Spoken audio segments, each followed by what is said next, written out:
Allie. Join me as I show you how to do a little bit of knotting and knotting onto a donut and making an asymmetrical necklace. Whether or not you make it in cool ocean tones with red or go bold like yellow and gold with purple. You can have fun creating this design and want you to get ideas to use with more things than just donuts. You can do this with laser forms, with acrylics, with even some metal or toggles along the side as well. So to begin our asymmetrical necklace, we are going to want to use some silk cord. Here you can see that the fun of this necklace is you need kind of an off color that really pops. In this version, Cheryl used red. I'm going to be using a yellow with my purple to make it really pop. I'm using size 8 Griffin silk, and I've taken the whole load of it off my card. At the end of it, you have a little needle here. This is a twisted beading needle and it's attached to your cord.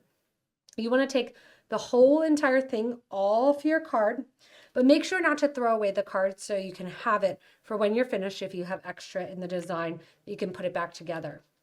At the very end of your cord, you want to tie 2 knots, one right over the top of the other. We're going to be using knot covers,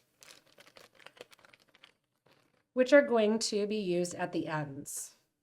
The knot covers will cover over the knot and attach to your clasp of choice.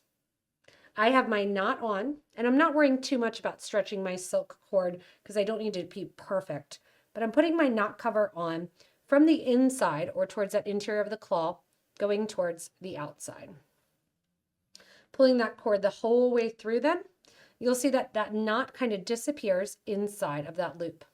I'm not going to worry about closing this until I get further into the design, but right after it, I am going to go ahead and do my first knot.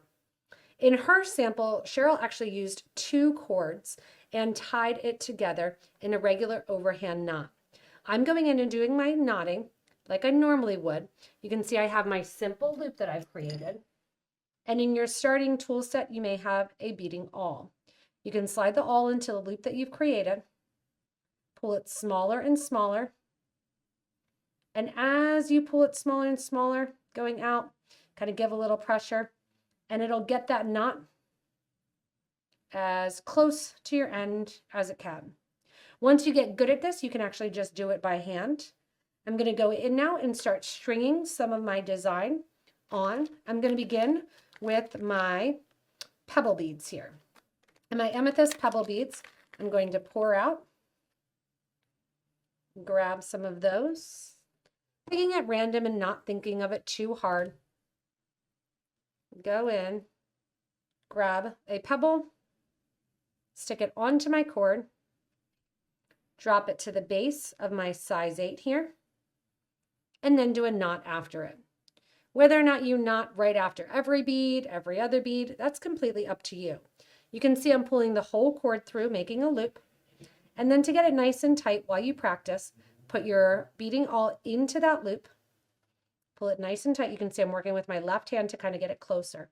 Push with your left hand. I use my fingernails up against the awl, pushing it against the bead there, sliding it out, and releasing, and your knot is right there. Go ahead and continue the design about a total of 8 inches.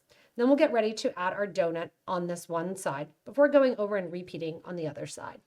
After having about 9 inches of beads here started with my knotting, you can see I did about 10 of my pebbles, 8 of my pearls, and now I have on here 12 4mm beads strung in a row. This is what I'm going to use to connect one side of my donuts. The other side, we're going to change it up, have some fun, and do some seed beads. So what I'm going to do is pick my donut now.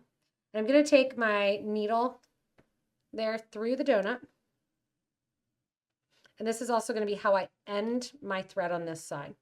I'm just going to bring it right up next to the end here. And I'm simply going to tie the thread, that silk thread, around, bring it here, get it close to the last knot, and tie that together. I'm going to do the same thing one more time, sewing through. And when I make the loop here, I'm going to grab my needle on the other end. I'm going to sew through the loop once.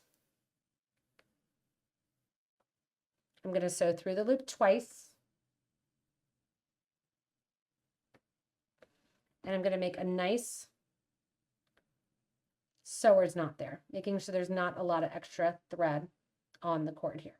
Once I have that knot completed, what we're going to do is just grab a tiny bit of glue and glue that on right there above to finish off that stretch.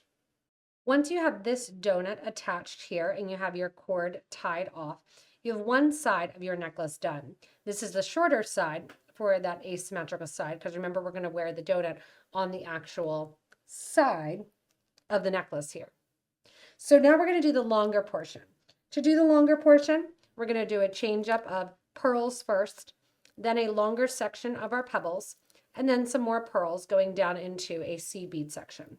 Just like we did on the opposite side, I have my knot cover here. I'm going to put my end of my cord into the knot cover, having already tied my double knot there at the very end.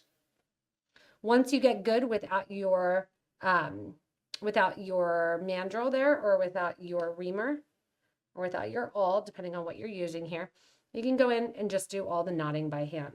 I'm going to go through and make my long section, and then I'm going to do the exact same way to connect with the seed beads, going through and tying a knot right after looping them through.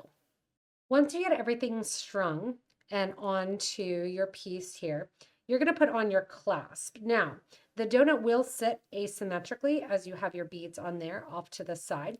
And you'll notice that my collection of the longer strand went pearls, then a nice section of my pebbles, then more pearls to finish up before doing about 25 gold seed beads. Here at the end, what I want to do is cut the cord closer. And I'm grabbing my glue that I used on the knots near the front, that Loctite glue. I'm just going to go in and drop a little glue onto the knot. You can let that dry down if you want to. And I'm actually going to be using a clasp. I'm using the infinite clasp that I need a little bit of glue for as well. So I'm going to use a gold infinite clasp here.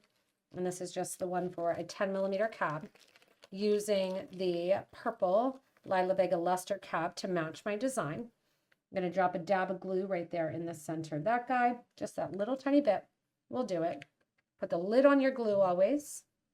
Go ahead and drop in your cab there. Let that dry a little bit. Then once these dry, what we're going to do is you can attach to jump rings, or you can attach right to the ring that's attached to the clasp because it is soldered. You're going to take that, and I like to use my round nose pliers, and I'm just going to take my round nose pliers and tuck that little edge down. From here, I'm going to tuck and close my little clamshell here, getting the knot to the interior. That little loop that you have, and you can use a regular pliers for this if you want, that little loop that you have should sit above the clamshell rather than inside the clamshell. That's going to be your best bet. You can take your thread burner if you want to, or even scissors, and just kind of cut down any of those little hairs that might be sticking up. This kind of looks like a baby chick hanging out there. That's going to close up that little pearl knot there.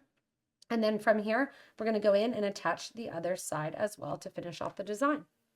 Thanks so much for joining me and watching this asymmetrical donut knotting design. Thank you, Cheryl, for the inspiration of the sample piece as well. Remember, if you need any materials like gemstone pebbles or the glass pearls, silk cording, donuts, go ahead and look below the video in the description, and we'll put links there for you to shop online. As always, if you haven't yet, hit that little subscribe button so you don't miss anything from us here at Potomac Beads. Thanks so much for joining us, and stay tuned for more inspirational designs.